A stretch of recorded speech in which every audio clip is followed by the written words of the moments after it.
Hi guys, welcome back to my channel and this is Nya Official. So, aku baru tahu kalau akun Arif ya yang hilang ya.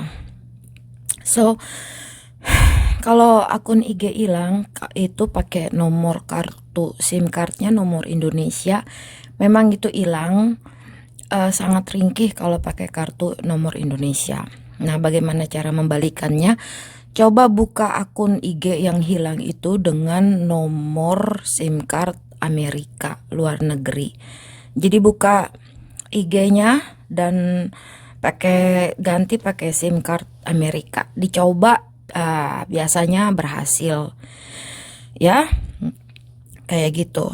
Nah, dugaan aku itu yang ngilangin itu adalah report secara serentak dari buzzer. Jadi Instagram itu melihat, wah ini ada report serentak gitu dari, nah si Instagram itu tidak bisa mengenali buzzer atau tidak. Jadi aku yakin di balik ini semua adalah dari Putra Siregar. Aku sangat yakin sekali, itu dugaan aku. Kenapa? Karena dia peternak buzzer. Kenapa aku tahu kayak gitu? Karena kan dulu waktu si Krisna itu kan sama si NM suka dibilang ala-ala cowok normal gitu, bukan LGBT. Iya Krisna, terus lu sama siapa sukanya? Tapi dikasih kayak apa sih, kayak ada sedikit hint gitu, bahasa Inggrisnya hint, kayak ada sedikit apa ya, hint bahasa Indonesianya. Jadi kayak ada sedikit clue gitu, clue. Nah, clue lagi apa? Bahasa Inggris semua.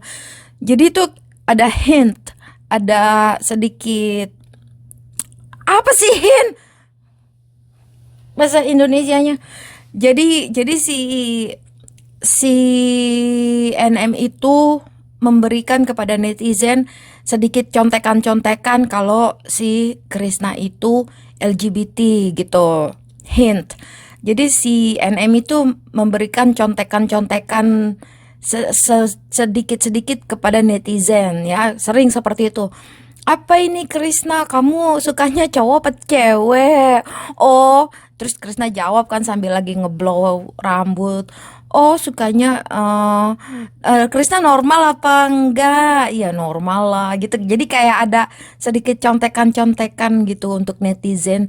Jadi sedikit bocor gitu ya loh si NM ini kalau si Krisna itu adalah LGBT, hombreng ya.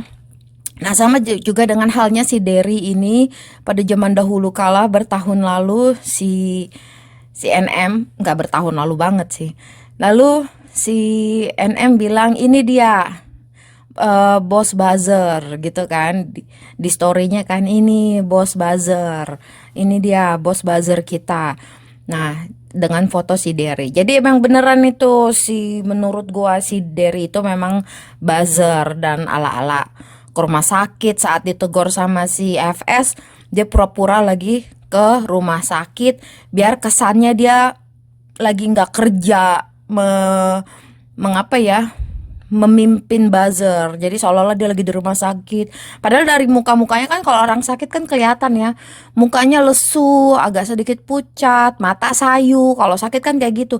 Nah ini kan seger bukur gitu, olah-olah, oh iya aku mencret ke rumah sakit dirawat. Padahal abis detik ditegor sama FS. Dan buktinya juga FS mengatakan setelah dia menegur si Derry, buzzer-buzzer yang menyerang IG-nya FS hilang. Jadi itu beneran confirm positif. Menurut gua ini adalah si Derry LGBT hombreng yang menggerakkan buzzer di bawah naungannya untuk mereport. Gimana ya? Kayaknya ini udah terlalu, kalian tuh kayak harus bangkit gitu. SS harus bangkit gitu. SS sih orang kayak lemah lembut gitu, kayak Rani Kemala gitu, Maharani Kemala, lembut, baik gitu.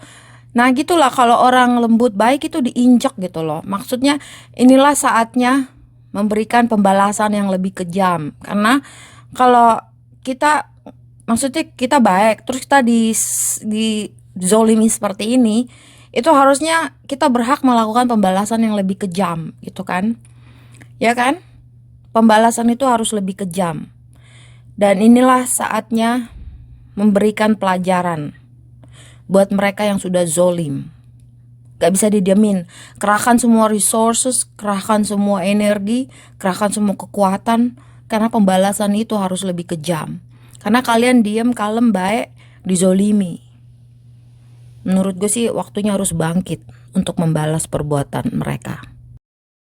Opposite itu kayak dendam banget sih ya sama mami online. Kayak dendam ke ubun-ubun sama mami online ya. Kayak gimana ya? Aku sambil tiduran nih. Make sense-nya di mana gitu ya? Pertama, ya, dulu pengen ngerjain NM, sampai sekarang nggak berhasil. Opposite. Kedua, dia udah tahu si Julie Kodok itu penista agama, nggak ngapa-ngapain, didiemin, penista agama juga, ya. Si Julie ini bilang Muhammad itu menghina banyak sekali, dan nanti akan gue muat di YouTube selanjutnya. Dia menghina, tertawa terbahak-bahak, itu Muhammad yang istrinya sama si anak kecil pedofil, anak kecil mah dikasih permen juga mau dientot. Banyak sekali hinaannya, cercaannya terhadap Nabi Muhammad, terhadap Islam. Itulah Islam, lihat itu pada di pesantri-santrinya pada ditidurin ini bertahun-tahun. Tapi mana opposite diam aja sama Julie Kodok, sama NM. Banyak juga penista agama Islam. Lalu ketiga, bedanya apa? Kalau Julie begitu menghina, mencerca, membenci Muhammad, membenci Ka'bah, nungging gini, nanti kalau nungging dari kenapa cewek di belakang nungging sholat? Karena kalau cewek di depan nungging nanti hamil. Banyak sekali cercaannya itu. YouTube-nya udah hilang, dan gue bilang nanti gue keluarin bukti. Gue yang ngilangin YouTube-nya Julie. Nanti gue keluarin buktinya ya. Sekarang nomor 3 si Mami. Mami ini dengan keberadaannya kita tahu lah dia itu siapa. Kita tahu dengan keberadaannya. Kita tahu dia tidak mengakui bahwa dia terlahir sebagai pria. Kita tahu itu. Tapi satu hal, Mami itu memuja Muhammad, mencintai, menyembah, mencium, mengidolakan Muhammad. Di sini ada dua attitude yang berbeda. Tapi kenapa sih opposite begitu mengejar Mami sampai ke ujung dunia gitu loh? Gue tanya kenapa sampai mengejar Mami begitu sedemikian rupa, sampai membuat foto Mami waktu kecil dengan artificial intelligence gitu. Kamu kan hacker paling mendunia gitu. Masa pakai foto artificial intelligence? Bukan pakai foto asli aja. Kenapa mengejar Mami sedemikian rupa? Dia yang tidak pernah, dia tidak menghina, dia memuja Nabi Muhammad. Dia mengidolakan, menyembah gitu loh. Dengan satu kesalahan dan begitu dikejar sedemikian rupa, tidak ada ampun gitu loh.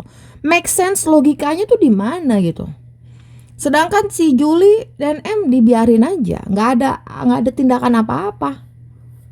Gue heran. Terus sekarang manggil Yolo Babilonia kakak. Emang kenapa? Kamu tuh lebih muda manggil si Yolo Babilonia kakak.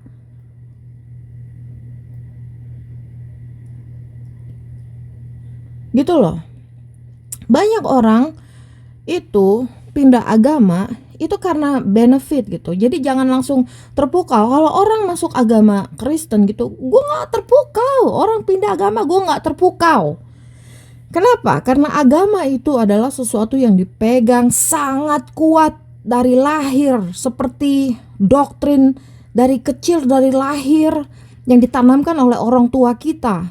Begitu kuat. Itulah agama. Susah, berat untuk dilepas. seperti melepas kulit kita, sangat susah. Melepas agama itu susah, seperti kita melepaskan kulit kita. Karena itu agama adalah sebuah doktrin yang setiap 24 jam seumur hidup kita diterapkan, ditanamkan oleh orang tua kita. Jadi agama itu sulit dilepas. Jadi ketika seseorang melepaskan agama, itu pasti orang entah satu mendapat ilham ilahi, atau dua karena benefit. Satu, kalau dia karena ilham, dia pindah agama, dia akan menjadi fanatik gitu loh. Kayak ustadz siapa itu yang Chinese, dia menjadi fanatik, dia menjadi pengajar, meneliti Al-Quran sedemikian rupa. Kenapa? Karena dia berpindah gitu loh, dari doktrin dia dari kecil yang begitu kuat dia pegang gitu loh, kayak copot kulit gitu. Lalu dia akan berbalik menjadi fanatik, membaca Al-Quran, mencari tahu kebenaran, terus menggali, menjadi pembicara kemana-mana, membicarakan agama barunya, menjadi fanatik karena dia pindah agama. Tapi ketika orang yang pindah agama tidak fanatik, itu berarti tidak benar-benar sungguh karena ilham. Itu berarti dia karena benefit, karena pengen diterima di kalangan muslim, pengen supaya endorse makin banyak, karena di negara mayoritas muslim, karena embel-embel itu. Yang gue yakinin, siapa tuh ustadz yang Chinese, dia pindah agama ke muslim, sekarang dia menjadi fanatik. Jadi orang kalau pindah agama itu fanatik. Jangan langsung gue mau alaf, teriak-teriak gue mau alaf, tapi mana mualaf lo kosong. Kayak si Deddy Kobuset, mana kosong. Kenapa dia pindah agama, Deddy Kobuset? Karena dulu dia berantem sama si siapa itu, si pilot itu, pilot Kristen gitu, pilot Chinese ya. Nah dia berantem tuh, lagi masa tegang-tegang itu waktu zaman dulu berantem sama pilot itu, ya kan? Yang masalah pilot ngebalik apa sih, helikopter ngebalik gitu. Nah itu dia berantem hebat, tiba-tiba dia pindah agama. Padahal di situ dia beramai-ramai di unfollow, netizen marah besar kepada Deddy Kobuset. Banyak yang unfollow, hashtag unfollow Deddy Kobuset. Akhirnya dia dengan tindakan cerdas, oh iya gue pindah agama aja nih, menaikkan isu baru, sehingga stop lah yang pada unfollow dia, karena dia mengumumkan dia pindah agama jadi agama muslim, agama Islam, ya kan? Terus kedua, si dokter abal-abal yang suka pakai rambut palsu, itu juga dia dari dulu tuh, si dokter Richard tuh zaman 4 tahun lalu gue bilang, dok coba lo review skincare NM, coba. Nggak berani si Richard, gue DM pakai akunnya official, kagak di DM. Terus gue buat lah YouTube video 1,5 jam membahas dokter abal-abal. Dokter skincare itu dokter abal-abal, dokter yang asli tuh dengan SPKK, jabatan apa gelarnya gitu loh. Kalau cuma dokter AAM, SAE, yang belakangnya jabatan gelarnya itu tuh mah dokter skincare, dokter abal-abal gitu loh. Tapi kalau dokter yang bener-bener kulit itu SPKK, itu 1,5 jam gue bahas di video YouTube. Gue bikin YouTube tuh 1,5 jam. Nah itu video udah gak ada, ya kan? Mana si Richard ngelindungin NM, gak ngebahas zaman dulu dia nge-review. Terus udah gitu sekarang dia nge-review, akhirnya ketahuan ternyata si Dr. Richard zong. Produk orang lain ditempelin sama stiker dia, seolah-olah itu produk punya dia. Banyak zongnya. Ini loh aku pakai penyubur rambut, taunya rambutnya pakai wig, ya. Padahal aslinya dia rambutnya nggak seperti itu, tipis botak. Dia pakai wig tempel. Jadi ternyata si Richard zong. Ternyata pas udah masyarakat membenci si Richard ini, cancel Richard, pada marah masyarakat. Wah, lo ternyata lo buat ekonomi. Lo tahu apa yang dokter Richard up ke publik? Oh, saya lagi belajar agama Islam. Sama kayak Deddy Kobuset. Emang itu faktor jadi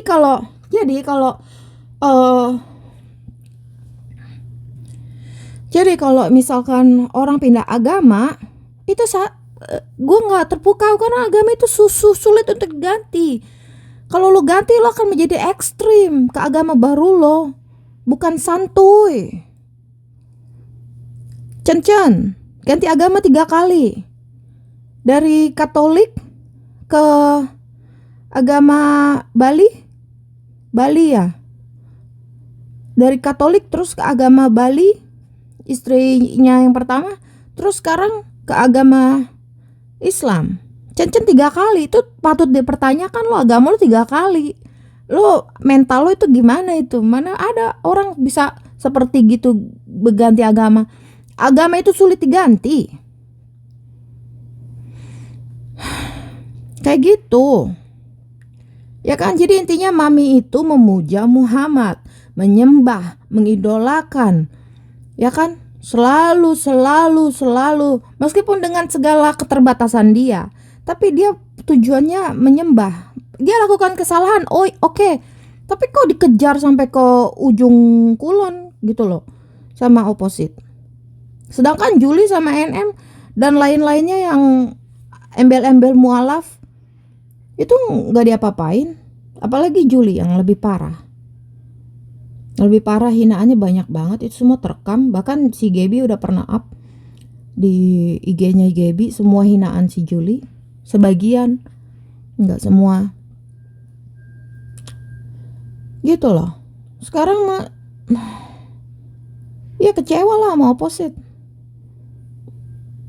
Apa mau perlu duit oposit? Apa si SS perlu bayar oposit gitu? 1 miliar gitu. Kasih duit buat jadi buzzernya SS. Apa perlu duit?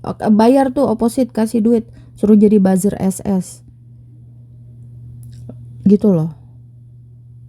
What the fuck? Jadi nih, fenomena buzzer yang melemah ini masih aja kekeh menggiring opini kalau saya adalah ikut-ikutan dalam perseteruan urusan skincare. Nggak akan saya biarkan kalian menguasai ya. Kalau nggak mau dibilang buzzer, setan-setan dunia maya nggak bisa menguasai lagi hidup teman-teman deket saya, apalagi hidup saya jauh. Nggak bisa, saya mah nggak akan kena mental karena ulah buzzer ya, nggak akan. Ini pelajaran buat kalian. Lalu ada lagi nih yang setan dunia nyata ngebisikin sana sini, Fitri lo yang salah, aku ini mati-matian loh ngebela temen-temennya, kau mati-matian ngebela musuh-musuh. Ya udahlah, tahu ya, sadar ya Bu ya, saya mah nggak peduli siapa Anda, nggak peduli sama sekali, saya nggak ada urusan. Stop ya, stop.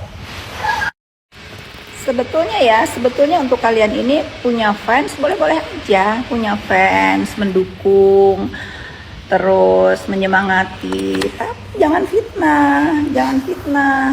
jangan seolah-olah apa yang ngomongin sama si biadab itu benar adanya. Kan udah tahu, saya tuh udah nggak berkawan loh bertahun-tahun, tetap aja ribut kan, tetap aja banyak musuhnya kan.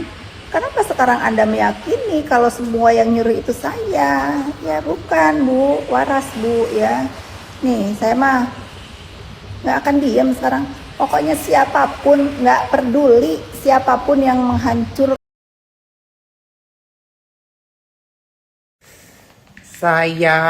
Sayangku.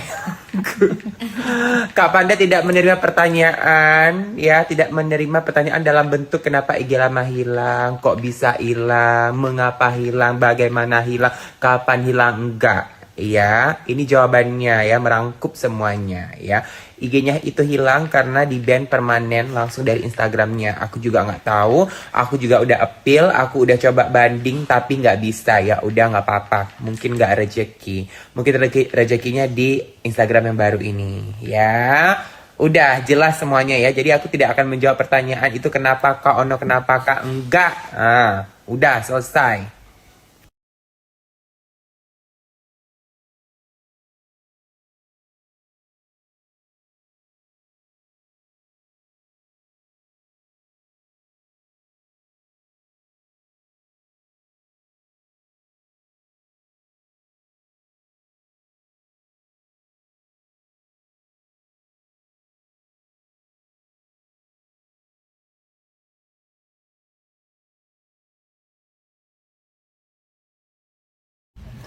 Nikita Mirzani, kamu kenapa tantrum? Kenapa ngereok? Kenapa ngereok? Ini negara bukan negara kamu sayang. Ini negara Republik Indonesia. Setiap warga negaranya berhak untuk bersuara, berhak untuk berargumen. Kau ini kenapa sih sebenarnya? Kalau orang yang nggak satu suara sama kau, semua kau gilakan. Ya, kepala Bepom kau suruh copot. Terus juga polisi juga kau fitnah-fitnah. Terus sekarang juga pagi-pagi ambiar kau gegerkan. Kau nggak suka. Nah sekarang kau nyerang orang lagi. Kau tuh kenapa sebenarnya sih? Uya-kuya kau serang, kau suruh ganti. Ganti sama siapa? Sama siapa suruh ganti? Coba kau bilang dulu, sama siapa suruh ganti? Aneh kau ya, kalau kau ngebacot orang boleh ngedengerin. Tapi giliran orang klarifikasi menjelaskan kebenaran, kau tantrum. Sakit jiwa. Nikita Mirzani, jangan amnesia deh. Ya, 24 jam kau bilang orang amnesia, padahal kau yang amnesia. Ya, jangan kau bilang-bilang uya kuya nggak tahu apa-apa. Dia itu seorang DPR wakil rakyat. Hey, kau sadar? Yang bawa DPR itu pertamanya siapa? Kalau bukan si Doktif itu, masih ada lo bukti chatnya, masih ada lo bukti WhatsAppnya. Yang bawa nama DPR duluan kan dia. Terus sekarang kalau orang mau bersuara bebas ya, maksudnya itu kan orang bisa berpendapat apa aja ya. Ini adalah negara Indonesia, setiap orang bisa berpendapat. Terus kenapa kau ngereok? Kenapa kau marah-marah? Kau maunya semua orang harus ikutin kau? Kau siapa? Siapa kau? Siapa kau? Besok-besok bapakmu aja suruh jadi presiden kalau enggak. Biar kau bebas berkuasa dan kau atur semua orang. Cocok? Cocok nggak cocok? Nah, sekarang ya, orang yang nggak sesuai suaranya sama kau, semua kau ribotin, semua kau suruh ganti, semua kau suruh pecat, semua kau suruh copot.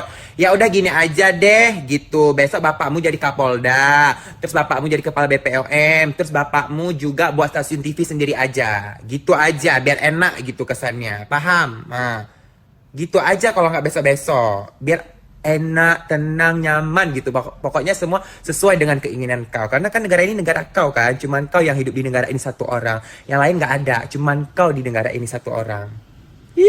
Jangan tantrum sayang. Kalau orang mau berpendapat dia silahkan orang berpendapat. Kau juga berpendapat silahkan. Kenapa harus maksa sih? Kenapa harus maksa? Kenapa tantrum? Pertanyaannya kenapa? Karena orang sekarang udah terbuka matanya. Iya. Sayang kulihat kau. Ya, sayang kau memang, sayang. Makanya kalau psikis dan otak itu udah keganggu, ya, mending gak usah keluar-keluar ke orang. Ntar ketahuan kalau kau itu udah sakit jiwa. Paham gak? Semua orang mau keberantamin. Semua orang mau keberantamin. Kalau orang yang gak sesuai dengan perkataan dan pendapat kau mau keberantamin. Kalau orang boleh diam. Ya, aku beda, gak usah kau gila-gilakan orang ya. Setiap orang yang mengikuti huru hara ini bebas bertanya, bebas berpendapat, bebas memihak. Kau bukan siapa-siapa dan kau bukan ya malaikat maut yang harus ditakuti. Paham kau? Ya, kau tuh bukan siapa-siapa. Jadi orang mau bertanya, terus orang juga mau mengklarifikasi, terus orang juga mau berpendapat dan juga bersuara. Itu hak-hak orang. Kau siapa ngatur-ngatur? Lembaga HAM kau ngatur-ngatur. Ya. Jadi kau gak usah tantrum lah. Biarin aja orang bersuara. Kalau orang yang bersuara sesuai dengan suara kau, kau dukung kali. Kalau orang udah gak bersuara gak sesuai dengan suara kau bantai.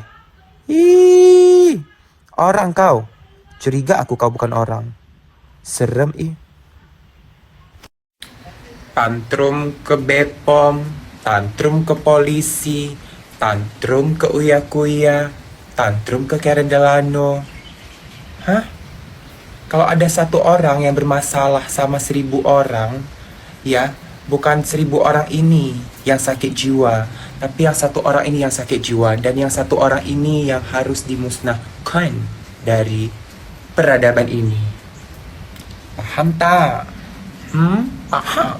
You paham tak?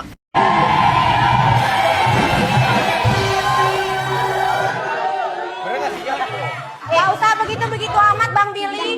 Di luar sana cewek-cewek masih banyak, ya Allah. Nggak ada salah. Nggak ada salahnya kan? Nggak ada salahnya. Ya udah kenapa ngomong? Kan Gue gue nggak bilang lu wanita. salah. Gue bilang kan masih banyak perempuan di luar sana. Salahnya di mana? Kita tetap mencintai sama makhluk, sama manusia. Netizen itu berkomentar tentang kamu bukan berarti benci sayang. Dia itu mencintai Dia kamu. care sama saya, aku Sama tahu. seperti aku mencintai kamu. Ayo. Akal-akalan lu, Bil.